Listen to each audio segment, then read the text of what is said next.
নবীজির আহলে বাইত সম্পর্কে বিভিন্ন মতানক্য আছেন। কেউ কেউ বলেছেন আল্লাহর হাবিবের আহলে বাইত সমস্ত সাহাবীরা নবীজির আহলে বাইতের অন্তর্ভুক্ত। কেউ কেউ বলেছেন আল্লাহর হাবিবের যারা সৈয়দনা আব্বাস রাদিয়াল্লাহু তাআলা আনহু, আবু তালিব, ওনারা রাসূলুল্লাহর আহলে বাইতের সদস্য। কেউ কেউ বলেছেন আমাদের মায়েরা আল্লাহর হাবিবের বিবিগণ আহলে বাইতের সদস্য।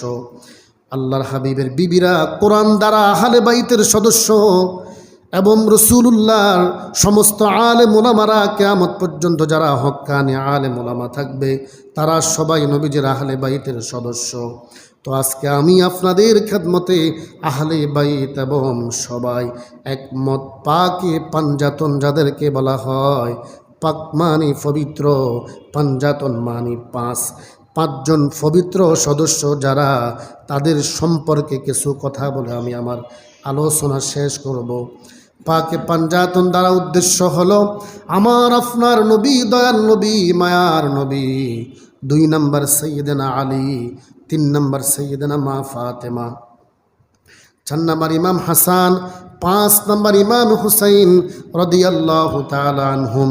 এই 5 জনকে একসাথে বলা হয় পাকে পাঞ্জাতন। এদেরকে কি বলা হয়? এরা আহলে বাইত এবং পাকে। আমার নবী তো নবী, আমার নবীর কোনো তুলনা আছে? আমার নবীর কারো সাথে কোনো উপমা হয়? পৃথিবীর কারো সাথে আমার দয়াল নবীর উপমা? এই 4 জন আলী, সৈয়দনা আলী, মা ফাতেমা, ইমাম হাসান, ইমাম হুসাইন রাদিয়াল্লাহু তাআলা আনহুম, এরা আহলে বাইত এবং পাকে পাঞ্জাতন। কথা বলেন ঠিক কিনা? ইমাম হাসান, ইমাম হুসাইন রাদিয়াল্লাহু তাআলা আনহুমা, দেখেন তারা কেমন মা বাবার গড় থেকে দুনিয়াতে আগমন করলেন। মনে রাখবেন, মা বাবা যদি ভালো হয় সন্তান ভালো হয়, এটার মধ্যে কোনো সন্দেহ নাই। মা বাবা যদি খারাপ হয়, খারাপের ঘর থেকে কখনো ভালো জিনিস আশা করা যায় না। খারাপ মানুষের ঘর থেকে কখনো ভালো আশা করা অনেক সময় দেখা যায় হয়। হ্যাঁ, দেখবেন আপনি তার হয়তোবা দাদা ভালো ছিল, হয়তোবা দাদার বাবা ভালো ছিল, এরকম হয়। কিন্তু মনে রাখবেন কখনো খারাপ জিনিস থেকে ভালো জিনিস আশা করা যায়। মা যদি ভালো হয়, মেয়ে ভালো হয়, বাবা যদি ভালো হয়, ছেলে ভালো হয়। এটা সরল একটা বাংলা কথা, ঠিক কিনা ভাই? আল্লাহর হাবিব যখন দুনিয়া থেকে বিদায় নিয়ে চলে যাবেন, পৃথিবীর শুরু থেকে কিয়ামতের আগ পর্যন্ত মানুষের জীবন, মানুষের রুহু কবজ করেছেন একজন ফেরেশতা। নাম কি ভাই? হযরতে মালাকুল মউত আজরাইল। কিন্তু এমন একজন পার্সোনালিটি, এমন একজন ব্যক্তি যার জান কবজ করার জন্য একজন ফেরেশতা না, 2 জন ফেরেশতা আগমন করেছেন। পড়ুন না সুবহানাল্লাহ। সাথে সমস্ত ফেরেশতাদের সরদার হযরতে জিব্রাইল এবং হযরতে আজরাইল পিছনে, জিব্রাইল সামনে। আমার দয়াল নবী যখন অসুস্থ হলেন, দুনিয়া থেকে যাওয়ার মুহূর্ত হলো, জিব্রাইল এসে নবীজির সামনে বসলেন, মাথা মোবারকের পাশে বসলেন, সালাম দিলেন এবং বললেন, ইয়া রাসূলুল্লাহ, ইয়া হাবিবাল্লাহ, আপনি যদি চান, আপনি যদি চান এবং আপনি যদি অনুমতি দেন, আল্লাহ পাক বলেছেন আপনাকে আল্লাহর দিদারের জন্য ডাকা হবে। অর্থাৎ ইন্নাকা মাইয়িতুন ওয়া ইন্নাকা মাইয়িতুন, সমস্ত মানুষ একদিন মৃত্যুবরণ করতে হবে। আমার নবীও দুনিয়া থেকে ফার্দা করেছেন। কথা বলেন ঠিক কিনা? আমার নবী বলতেছেন, ও জিব্রাইল, আমার রব কি বলেছেন? ইয়া রাসূলুল্লাহ, আপনার রব বলেছেন আপনি যদি পছন্দ করেন, আপনি যদি অনুমতি দেন, তাহলে আমার সাথে মালাকুল মউত আছে, সম্মানের সহিত আপনাকে আল্লাহর দিদারের জন্য নেওয়া হবে। সুবহানাল্লাহ।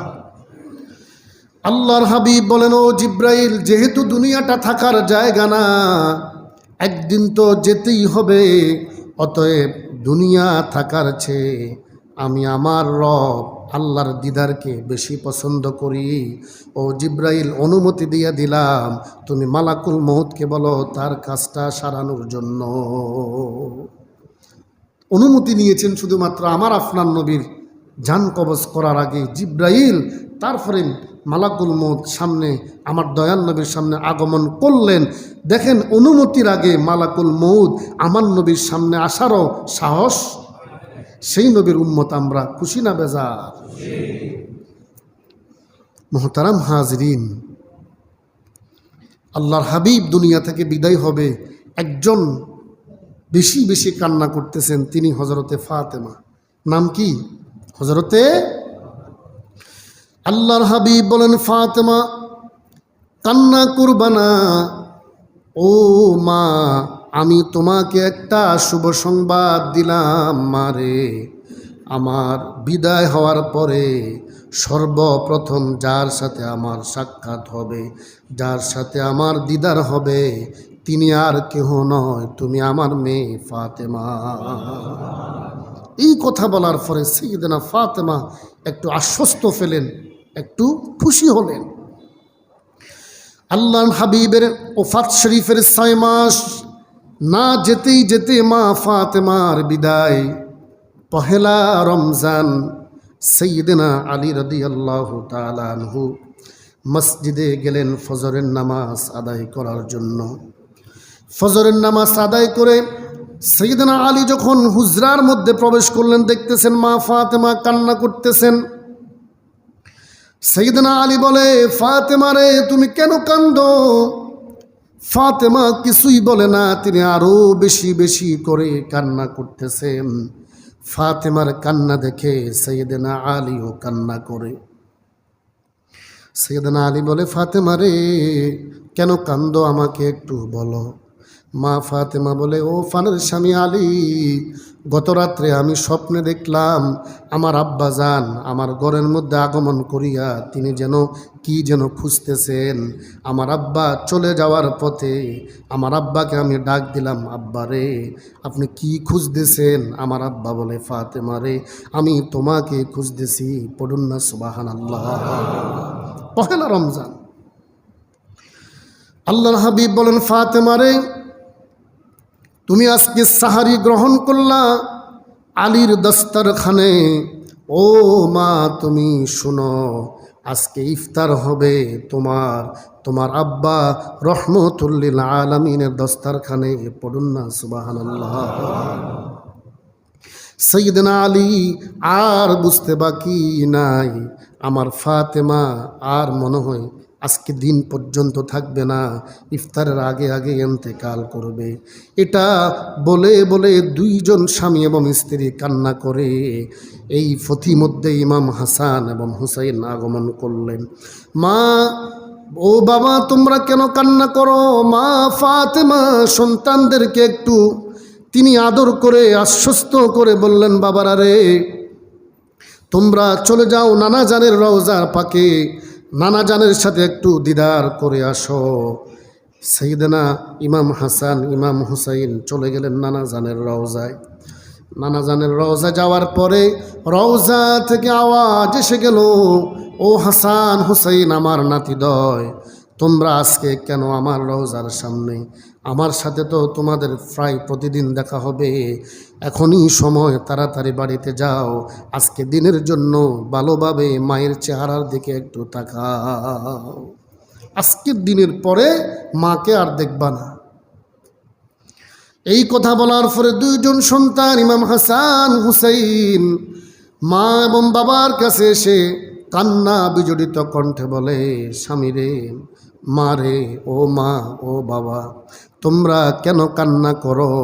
নানা জান আমাদেরকে বলেছেন, আমরা শুনেছি, আমরা বুঝেছি। ও মা, তুমি মনে হয় আজকে দিন নানা জানের সাথে দিদার দেওয়ার জন্য পৃথিবীর মায়া ছেড়ে চলে যাইবা।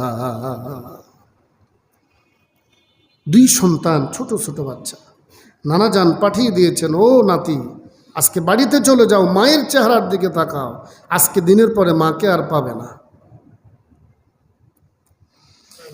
মা ফাতেমা দুই সন্তানকে বুকের মধ্যে জড়িয়ে ধরে, বাবারে, আমি তোমাদেরকে কিছু নসিহত করি, বাবা শুনো।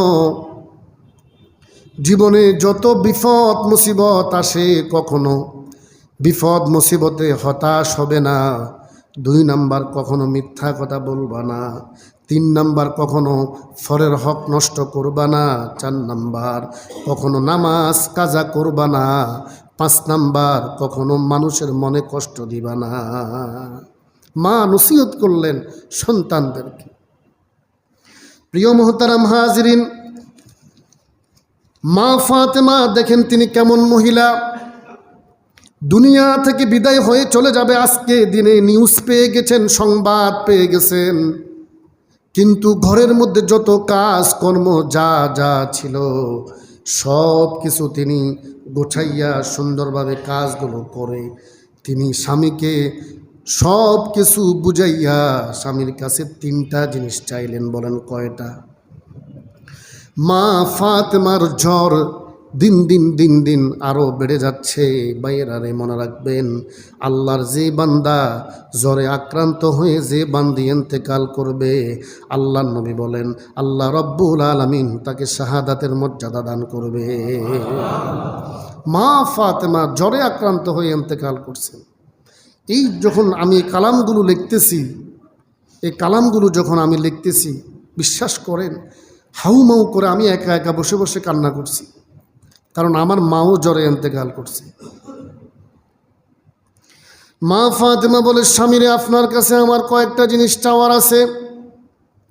1 নাম্বার, মা ফাতেমা বলে, স্বামীরে আমি তো বিদায় হয়ে চলে যাচ্ছি, তবে যেদিন থেকে আপনার ঘরে আসছি আজ মুহূর্ত পর্যন্ত আমি আপনার খেদমত ভালোভাবে করতে পারি নাই। যদি কোনো মনে কষ্ট গিয়ে থাকে আল্লাহর ওয়াস্তে আপনি আমাকে ক্ষমা করে দিবেন। মা ফাতেমা যখন সাইয়েদনা আলীকে কথাগুলো বললেন, ও আলী, আপনি যদি আমাকে ক্ষমা না করেন, কাল হাসরের ময়দানে আমার আব্বা হাজার হাজার মানুষের সামনে আমি মেয়ের জন্য লজ্জিত হবে। ও আলী, আপনি আমাকে মাফ করে দেন।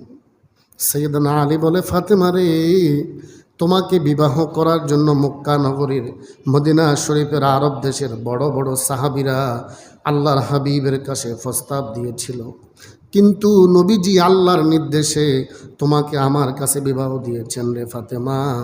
আমি তোমাকে ঠিক মতো খাবার দিতে পারি নাই, কত কষ্ট আমার পরিবারে তুমি করলা রে ফাতেমা। আল্লাহর ওয়াস্তে তুমি আমাকেও মাফ করে দিও। স্বামী স্ত্রীর মোহব্বত দেখেন কেমন মোহব্বত। আল্লাহু আকবার, আল্লাহু আকবার। 2 নাম্বার তিনি বললেন, আলী রে, আমার ইন্তেকালের পরে আমি তোমাকে অনুমতি দিলাম, তুমি একটা আল্লাহওয়ালা মহিলা দেখে বিবাহ করে নিবা। আজকে আমাদের দেশের সন্তানেরা মা মারা যাওয়ার পরে বাবাকে বিবাহ করায় না, সম্পদের ভাগ হয়ে যাবে। কিন্তু বাবার যদি দোয়া নিতে হয়, মা মারা যাওয়ার পরে বাবার খেদমতের জন্য একটা বিবাহ করাইয়া দেন। খোদার কসম, বাবার দিল থেকে দোয়া আসবে, আপনার জন্য দোয়া আসবে। আর মনে যদি হারামি থাকে, মনে রাখবেন দুনিয়া কিন্তু চিরস্থায়ী না, দুনিয়া চিরস্থায়ী না। বাবাকে বিবাহ করাইলে আবার যদি সম্পদের ভাগ হয়ে যায়, আল্লাহর বান্দা যদি আসে, নবীর উম্মত যদি আসে, আপনার সমস্যা কি? বাবা যদি মারা যায়, মা যদি বিবাহ বসতে চায়, ও সন্তান, মাকে বিবাহ দিয়ে দাও। মনে রাখবা, তুমি সন্তান হইয়া যদি তোমার বাবা তোমার মা একটা গুনাহে লিপ্ত হয়, তোমার কারণে যদি বিবাহ করতে না পারে, না বসতে পারে, কাল মুসিবতের ময়দানে আল্লাহর কাছে কঠিনভাবে তোমাকে জবাবদিহি করতে হবে। আর না চাইলে তো নাই, যদি চায়। আর না চাইলেও সন্তানের দায়িত্ব হলো বাবাকে যেভাবে হোক বিবাহ করাইয়া দিবেন, কারণ কার মৃত্যু কিভাবে হয় আল্লাহ ছাড়া কেউ জানে না। প্রিয় মুহতারাম হাজিরিন, মা ফাতেমা এই অনুমতি দিয়ে দিলেন আর বললেন, আমার 2 জন সন্তান হাসান এবং হুসাইনকে সপ্তাহে অন্তত 1 দিন হলেও আপনার কোলের মধ্যে তাদেরকে ঘুম পাড়াইয়া দিবেন। সুবহানাল্লাহ। সর্বশেষ মা যে অনুরোধ স্বামীকে করলেন, স্বামী রে, আমি মারা যাওয়ার পরে আপনার কাছে আমার অনুরোধ হলো আমাকে রাত্রের বেলায় আপনি দাফন করবেন। রাত্রের বেলায় ইন্তেকালের পরেও ফদ্দার চিন্তা করছে, ফদ্দার, কারণ রহমতুল্লিল আলমিনের মেয়ে ইন্তেকাল হওয়ার পরে বেশি মানুষ যদি জানাজানি হয়, মানুষ যদি মনে করে ফাতেমা লম্বা ছিল না খাটো ছিল, মোটা ছিল না চিকন ছিল, এই মন্তব্য যদি করে আল্লাহর দরবারে আমি ফাতেমা কিভাবে জবাব দিব? ও স্বামী, আপনার কাছে অনুরোধ হলো আপনি আমাকে বেশি মানুষ খবর না দিয়া রাত্রের বেলায় দাফন করবেন। পড়ুন না সুবহানাল্লাহ। এই মায়েদের ঘর থেকে তো আল্লাহর ওলি জন্ম হবে, কথা বলেন ঠিক কিনা?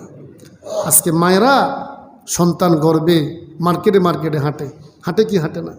স্টার জলসা দেখে, বিভিন্ন ইন্ডিয়ার ফিল্ম দেখে, যেগুলো দেখলে অমুসলিমদের, যেগুলো দেখলে সংসার ভেঙ্গে যায়।